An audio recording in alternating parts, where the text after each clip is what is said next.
Oi,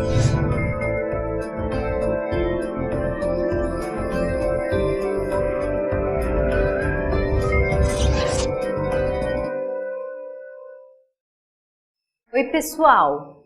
Voltamos aqui para o nosso segundo bloco, né, do nosso estudo aí dos direitos da criança e do adolescente. Falamos no primeiro bloco, né, sobre as medidas socioeducativas, expliquei para vocês a advertência, a reparação do dano, prestação de serviço à comunidade, LA, né, liberdade assistida. Também expliquei para vocês a semiliberdade e agora falaremos sobre a internação, a que mais cai, mas as outras também vocês precisam estudar, tá ok? Não podemos deixar de lado nenhuma matéria, tá ok? Pessoal, a internação. A internação está disciplinada nos artigos 121 a 125 do ECA. Anotem aí. A internação está disciplinada nos artigos 121 a 125 do ECA. Vejam, pessoal, por que a internação cai mais? Porque a internação tem mais detalhes, né? E a internação é onde o aluno pode errar por não perceber alguns detalhes. E são esses detalhes que eu vou mostrar para vocês agora. Vamos lá. A internação é a medida socioeducativa mais rigorosa. Por isso que ela é excepcional. Ela deve ser aplicada somente em último caso. O juiz deverá buscar outras medidas antes de escolher a internação, certo? Ele deverá buscar outras medidas antes de escolher a internação. Contudo, para escolher a internação, o juiz deverá verificar alguns detalhes, né? O juiz, para escolher a internação, deverá verificar que se trata de ato infracional grave. A internação não necessariamente será aplicada para todo ato infracional grave, mas para que ela seja aplicada, o ato infracional tem que ser grave. O que é um ato infracional grave? Vou dar 2 exemplos para vocês. Atos infracionais cometidos com violência ou grave ameaça, roubo, estupro, né? Também o tráfico de entorpecentes, também é um ato infracional grave. Então é necessário que seja um ato infracional grave. Então vou repetir, tá, pessoal? Não vamos errar aí por bobeira, tá? Olha só. O juiz, para que ele aplique a internação, o ato infracional tem que ser grave. Mas também o ato infracional pode ser grave, cometido com violência ou grave ameaça, tal, e o juiz pode optar por outra socioeducativa. É discricionariedade dele. Então, o importante é que, para aplicar a internação, o ato infracional tem que ser grave. Mas não necessariamente é ato infracional grave, ele tem que aplicar a internação. Ele pode aplicar a internação. Mas para que aplique a internação só é cabível para atos infracionais graves. Maravilha, gente? Então, gente, a internação é uma medida socioeducativa excepcional. O juiz deverá buscar outras medidas socioeducativas. No entanto, se ele verificar que não tem jeito, que é necessário um rigor maior para aquele adolescente, ele deverá aplicar a internação somente em atos infracionais graves. Se foi um outro ato infracional que não era tão grave, ele não poderá aplicar a internação, tá? E mesmo para atos infracionais graves, ele poderá aplicar qualquer outra coisa. Por exemplo, o Tício matou. O juiz quer aplicar o quê? Uma medida protetiva de tratamento psicológico? Ele pode. O juiz quer aplicar aí uma LA? Ele pode, ok? Mas para a aplicação da internação, o juiz deverá obedecer o critério de que deverá ser um ato infracional grave. Maravilha, gente? Outra coisa, a internação poderá ser aplicada somente através de sentença fundamentada, onde o juiz deverá demonstrar a necessidade imperiosa da medida. Ele deverá demonstrar por que ele escolheu a internação, por que é tão importante a internação. O juiz deverá fundamentar a sua decisão. Outra coisa importante, gente, que gera muita confusão no exame de ordem.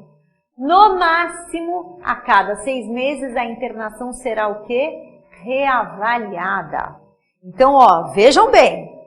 Eu falei, no máximo, a cada 6 meses, a internação será reavaliada. Então, quer dizer que ela poderá ser reavaliada antes de 6 meses. Mas chegou em 6 meses, ela terá que ser reavaliada. Então, olha, essas palavras, às vezes o candidato erra na hora da prova. A internação será reavaliada no máximo a cada 6 meses, não é em 6 meses. Perceberam? Tá? Então, nesse momento, o juiz verificará se mantém, se revoga ou se substitui a internação. Então, a internação ela é decretada através de sentença fundamentada, onde o juiz deverá demonstrar a imperiosa necessidade da medida, e esta sentença não estipulará um prazo, tá ok? Ela é decretada através de sentença sem tempo determinado, é decretada através de sentença por tempo indeterminado.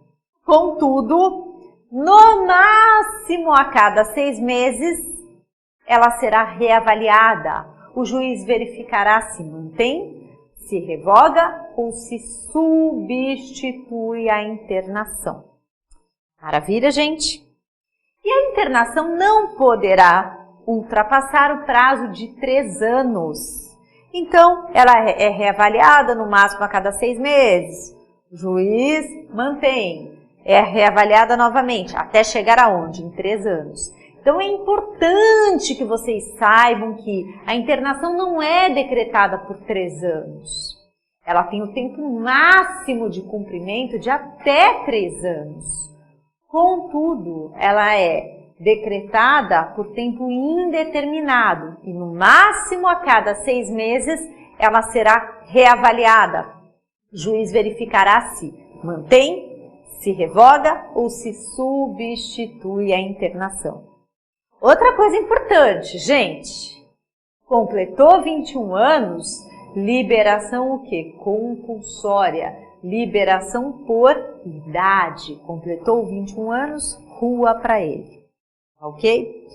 Agora, pessoal, nós temos aí uma outra previsão para a internação. Essa internação com tempo máximo de até 3 anos é a internação para punição de um ato infracional.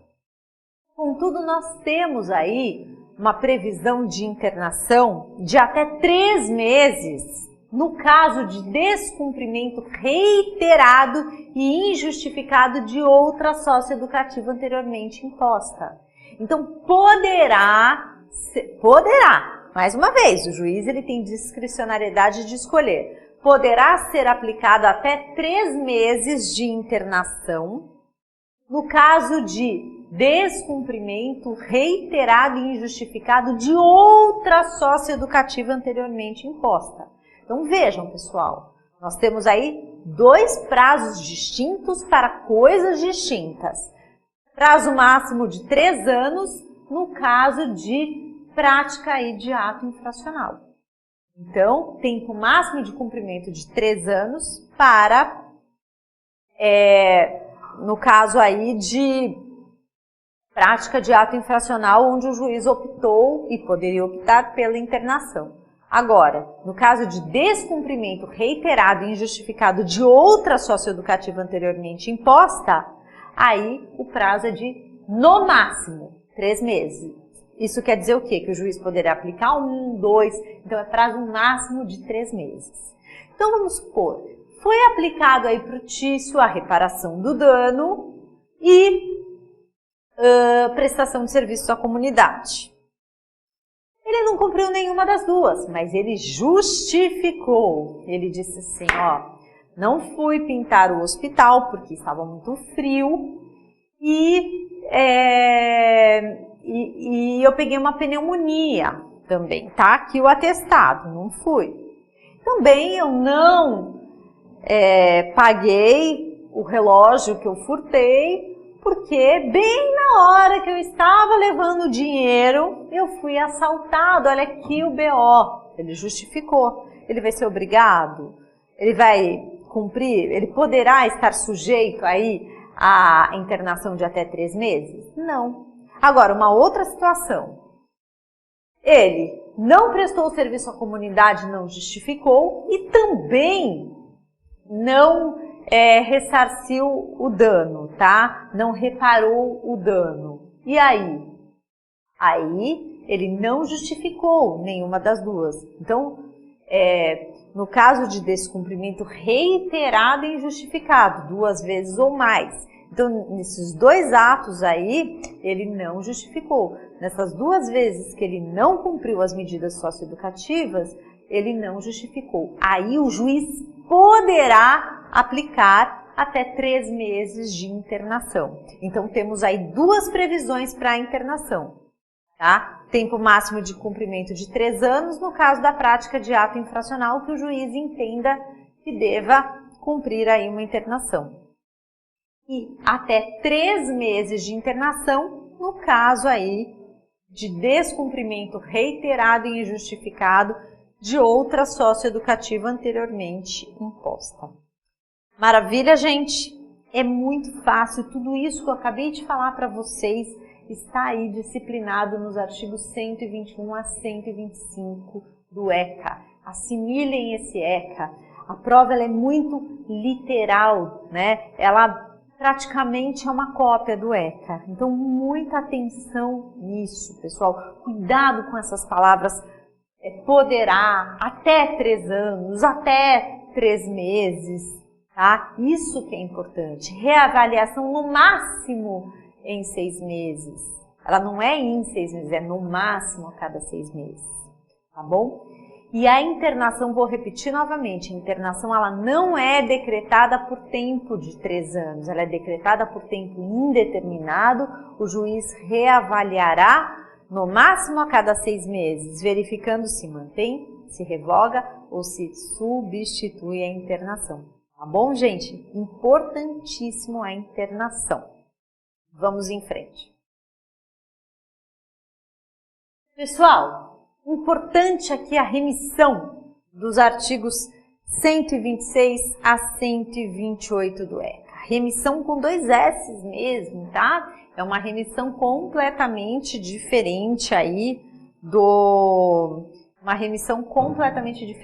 Código Penal, tá? A remissão do Código Penal é aquele perdão lá, né? No tempo que trabalhou, vai descontando o tempo que ele trabalhou, vai descontando o tempo da pena, é a remissão com C cedilha também. Aqui a nossa remissão é outra coisa, remissão com 2 S, né? Do artigo 126 a 128 do ECA. Vejam, pessoal, a remissão é um tipo de exclusão do processo ou extinção do processo. É um tipo de um acordo entre MP e adolescente, ou entre juiz e adolescente. Vou explicar isso para vocês. A remissão consiste na aplicação de qualquer socioeducativa, exceto semiliberdade e internação. Portanto, a remissão é a aplicação de advertência, reparação do dano, prestação de serviços à comunidade ou LA, tá? Jamais semiliberdade e internação. Então, pessoal, como é que funciona isso? A remissão, ela não gera confissão e não gera reincidência, tá? A remissão é um tipo de um acordo, aliás, é um acordo. Vejam, o que acontece? O MP, que é o titular do procedimento para apuração de ato infracional, está diante aí de uma notícia aí de um ato infracional, os autos, né, de um ato infracional. Ele poderá tomar 3 atitudes: propor a remissão, oferecer a representação, que é a petição inicial do procedimento, ou então pedir o arquivamento. Se ele propor a remissão antes de iniciar o procedimento, ou melhor, antes de oferecer a representação e o adolescente aceitar, porque remissão só cabe para adolescente, porque trata de medida socioeducativa, haverá o quê? A exclusão do processo. O processo não acontecerá. Então, antes de oferecer a representação, o MP poderá propor ao adolescente: você aceita cumprir aí uma medida socioeducativa em sede de remissão? Assim, excluirá o processo. Se o adolescente falar: tudo bem, eu aceito, maravilha, vou cumprir, beleza. O processo, haverá exclusão do processo, o processo não acontecerá. Agora, se ele falar assim: não, eu quero provar que eu sou inocente, eu não aceito isso, tal, o MP vai oferecer a representação e o processo vai acontecer, tá? Mas eu repito, ele aceitando não gera confissão e não gera reincidência, ok? Agora vamos supor que o processo já se iniciou. Começou através da inicial, que é a representação. Começou, aí chegou na audiência de instrução, debate e julgamento. Aí o juiz oferece para o adolescente: adolescente, ao invés de ter o desgaste de um julgamento, eu te ofereço aqui uma remissão, tá? Você aceita? Eu aceito. Então, você vai prestar serviço à comunidade, tá bom? Tá bom. Nesse caso, depois de iniciado o procedimento, não tem a exclusão do processo, porque o processo já começou.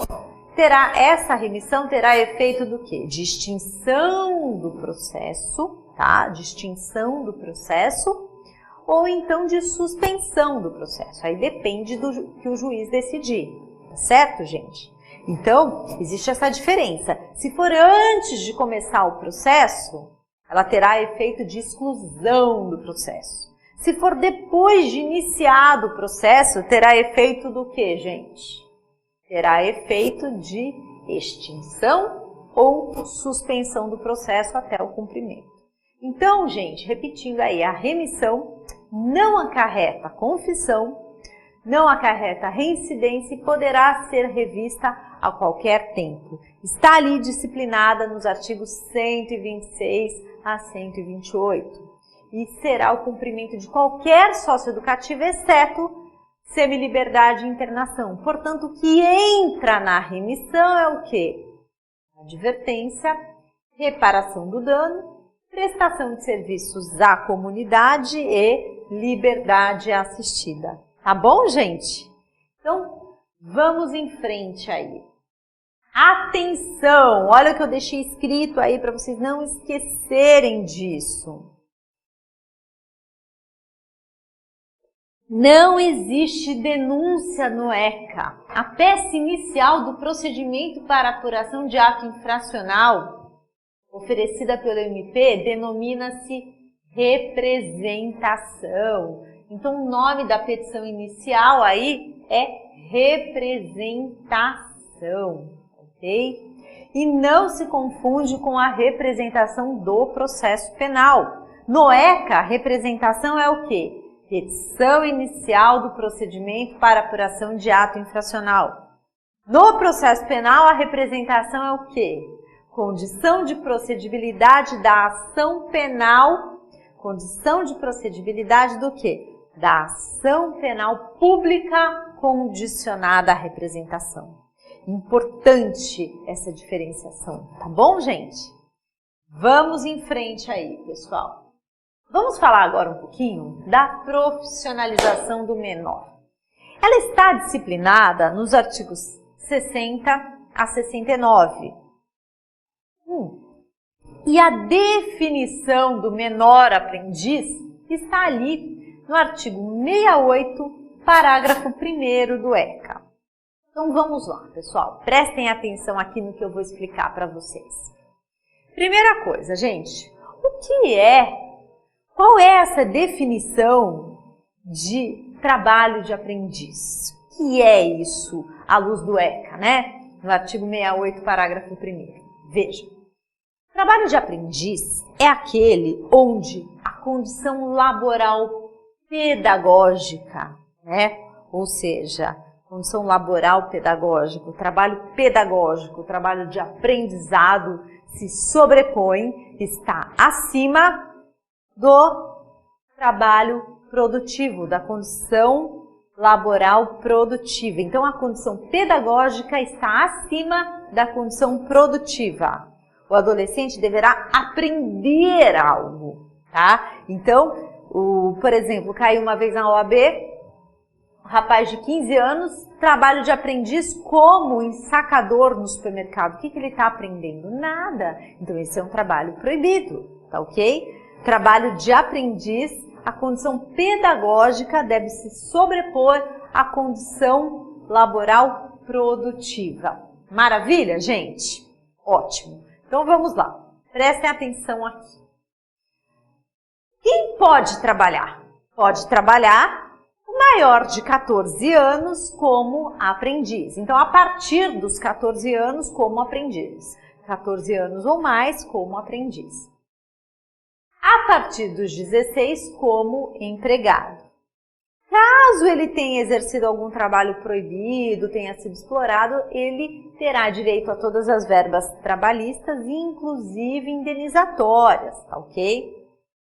Abaixo dessas idades, o trabalho é proibido, exceto no caso de trabalhos artísticos, mediante autorização através de alvará judicial. Por isso que vocês encontram comercial, onde a criança trabalha, novela, filmes. Por quê? Possui o quê? Um alvará judicial autorizando para que ele desenvolva esse talento que ele já tem. Então, é uma condição pedagógica aí que está sendo desenvolvida. Ele está aprendendo algum ofício. Também é possível que o filho do empresário trabalhe como aprendiz. Para quê? Para que ele conheça a empresa do pai, o negócio do pai, para que, numa eventual falta do pai, ele possa gerenciar esse negócio. É um trabalho de aprendiz, afinal, é uma empresa da família dele, ok? Então, gente, importante na profissionalização gravar o quê? É possível trabalhar como aprendiz a partir dos 14 anos. E como empregado a partir dos 16. Abaixo dessas idades o trabalho é proibido, exceto o filho do empresário, né, que poderá trabalhar como aprendiz, e também o menor de 14 anos no caso de trabalhos artísticos. Lógico que haverá uma autorização, um alvará judicial permitindo isso, a fiscalização aí do Poder Judiciário, que irá determinar os horários, a destinação do dinheiro, que deverá impor que esse trabalho não irá atrapalhar seu estudo, escolarização, toda essa parte. Tá bom, gente? Então, profissionalização é uma coisa que aparece, né, sempre na prova. Então, tenham atenção nesses artigos também, do 60 ao 69, tá? Estudem o meu resumo, o resumo que eu disponibilizei para vocês, que a aprovação será certa. Vocês vão acertar as questões de ECA, tá bom? Vamos em frente, pessoal. Pessoal, esse é outro assunto que aparece muito na prova. Autorização para hospedagem, né, do artigo 82 do ECA. E a infração administrativa do artigo 250 do ECA. Vamos lá que eu vou explicar isso para vocês agora. Presta atenção aqui. Artigo 82 do ECA. O artigo 82 do ECA diz assim: não poderá se hospedar em hotel, motel, até isso fala hotel, motel, pensão ou estabelecimento congênere, o menor de 18 anos desacompanhado dos pais ou responsáveis. E se desacompanhado, não portar a autorização dos mesmos. Então, gente, para que o menor de 18 anos se hospede em hotel, motel, pensão ou estabelecimento congênere, é necessário o quê? Estar acompanhado dos pais ou portar uma autorização dos mesmos. Que autorização é essa? Uma autorização onde os responsáveis assinam e tem firma reconhecida daquela assinatura. Não é autorização judicial, é dos pais, mas tem que ter reconhecimento aí da assinatura. Tá bom, gente? Então, muito importante isso. Não pode se hospedar em hotel, motel, pensão, estabelecimento congênere se estiver desacompanhado dos pais ou se não portar autorização deles, tá? Então é necessário estar com os pais ou ter essa autorização. Maravilha, gente? Fácil. Vamos supor que o estabelecimento, sabendo dessa condição, hospeda. Tá? Então, a criatura apareceu lá com 17 anos de idade e foi se hospedar. Por favor, quebra essa, o estabelecimento aceita. O que acontece com esse estabelecimento? Infração administrativa do artigo 250 do ECA, né? O que é essa infração administrativa? Inicialmente, multa, tá? Tem que doer onde? No bolso, inicialmente, multa. Caso tenha uma reincidência, tá? Haverá o quê? Prejuízo, né? Prejuízo maior. Fechamento aí por 15 dias. E uma nova reincidência dentro de 30 dias, haverá o quê? Cassação da licença. Então, pessoal, costuma cair na prova uma situação abordando o artigo 82 do ECA, somente o 82. Mas em outras situações eles mesclam, né? O 82 com o 250. Então eles contam lá uma historinha e perguntam o que pode acontecer. Então não é um crime, não acontece crime com o gerente não vai responder por um crime, nada. Isso aqui é uma infração administrativa que deverá ser aplicada ao estabelecimento. Não é um crime contra o gerente, contra o atendente. Isso não tem previsão legal, é só lembrar do princípio da legalidade. Não existe princípio da legalidade, reserva legal, né? Não existe crime sem lei anterior que o defina, nem pena sem prévia cominação legal. Ok, pessoal? Então, muito importante isso, não existe. Isso aqui é uma infração administrativa. No final do ECA, nós temos crimes contra a criança e contra o adolescente e infrações administrativas na sequência. Essa é uma das infrações administrativas. Ok? Mas é contra quem? O estabelecimento que permitiu. Não pode permitir a hospedagem de menor de 18 anos que esteja desacompanhado dos pais e estando desacompanhado sem autorização. Ele poderá se hospedar somente se estiver com os pais ou se portar a autorização dos mesmos. Maravilha, gente? Fácil, né? Agora, pessoal, a viagem da criança, olha lá. Vamos para o artigo 83 do ECA, que trata da viagem da criança e do adolescente dentro do território nacional. Então, esse artigo 83 teve uma alteração pela Lei 13.812, de 19 de março de 2019. Então, trataremos desse artigo com esta alteração. Então, a partir dessa alteração, o menor de 16 anos não poderá viajar no território nacional livremente, sem a presença dos pais. Somente em alguns casos que eu vou explicar para vocês. Então, para que o adolescente viaje no território nacional livremente, ou seja, sem a presença dos pais e sem qualquer autorização, é necessário que ele já tenha 16 anos completos. Antes dessa lei era a partir dos 12, mas a partir desta alteração, a partir dos 16 anos. Então, como é que funciona? Qual que é a regra? A partir dos 16 anos é possível viajar livremente no território nacional. Abaixo dos 16 anos é necessário portar uma autorização judicial válida por 2 anos. Isso é muito comum no caso de divórcio, né? Onde um genitor mora num estado, o outro em outro estado. Então, pessoal, a regra é essa: para viajar no território nacional livremente tem que ter 16 anos ou mais, 16 anos completos ou mais. Abaixo dos 16 anos é necessário ter uma autorização judicial válida por 2 anos. Como toda a regra tem exceção, eu vou passar para vocês agora as exceções, quando também será permitido viajar abaixo dos 16 anos no território nacional sem autorização judicial. Então vamos lá. Se for comarca contígua, então sai de São Paulo, vai para Guarulhos, sai de São Paulo, vai para Osasco, assim, comarcas ao lado, né? Também é possível viajar no território nacional com menos de 16 anos e sem portar autorização judicial, se estiver acompanhado de ascendente ou colateral até o 3º grau, irmãos e tios. E é necessário comprovar o parentesco, comprovar que é a avó da criança, a avó do adolescente, comprovar que é irmão, que é tio.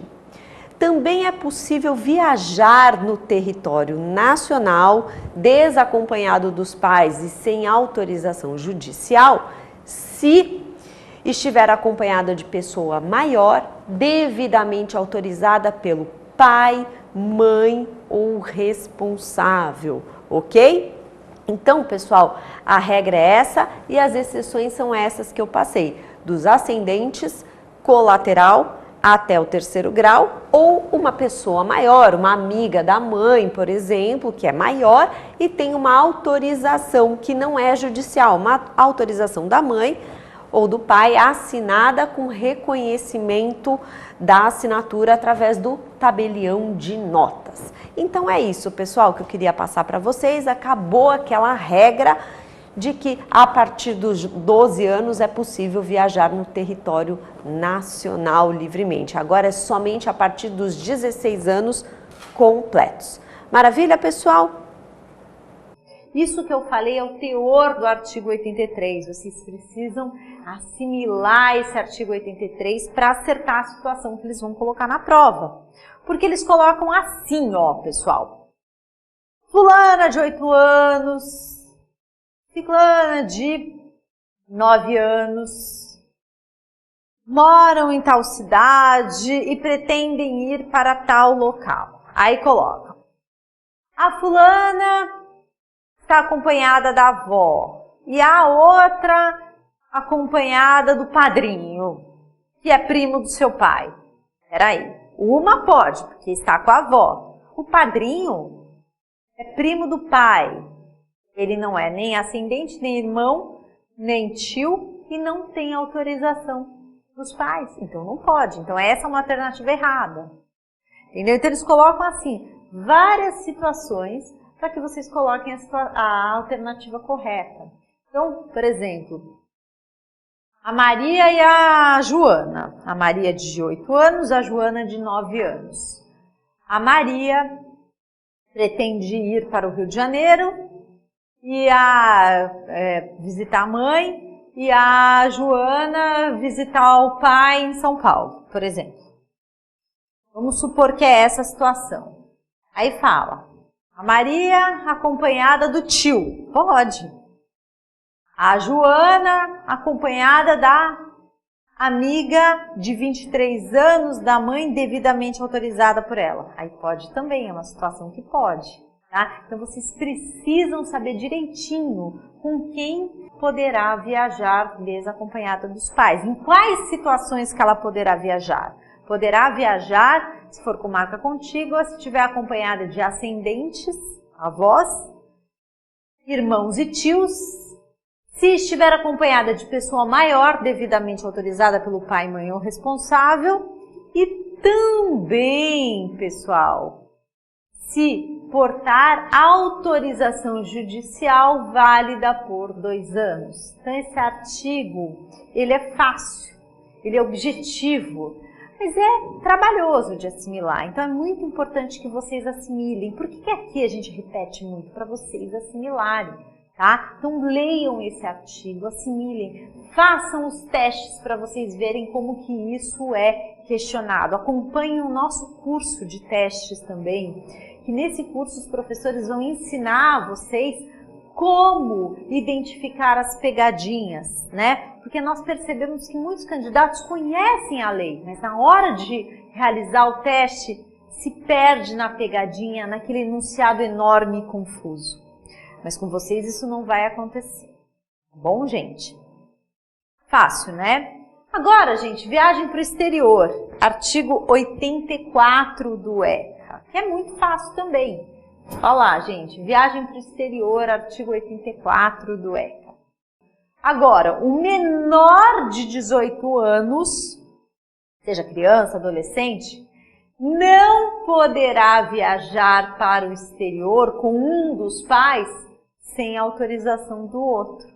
E para viajar, por exemplo, com uma empresa de turismo também, precisa da autorização dos dois. Então, não sai do Brasil menor de 18 anos para o exterior somente com a autorização de um dos pais, ou então acompanhado somente de um. É necessário a autorização do outro também.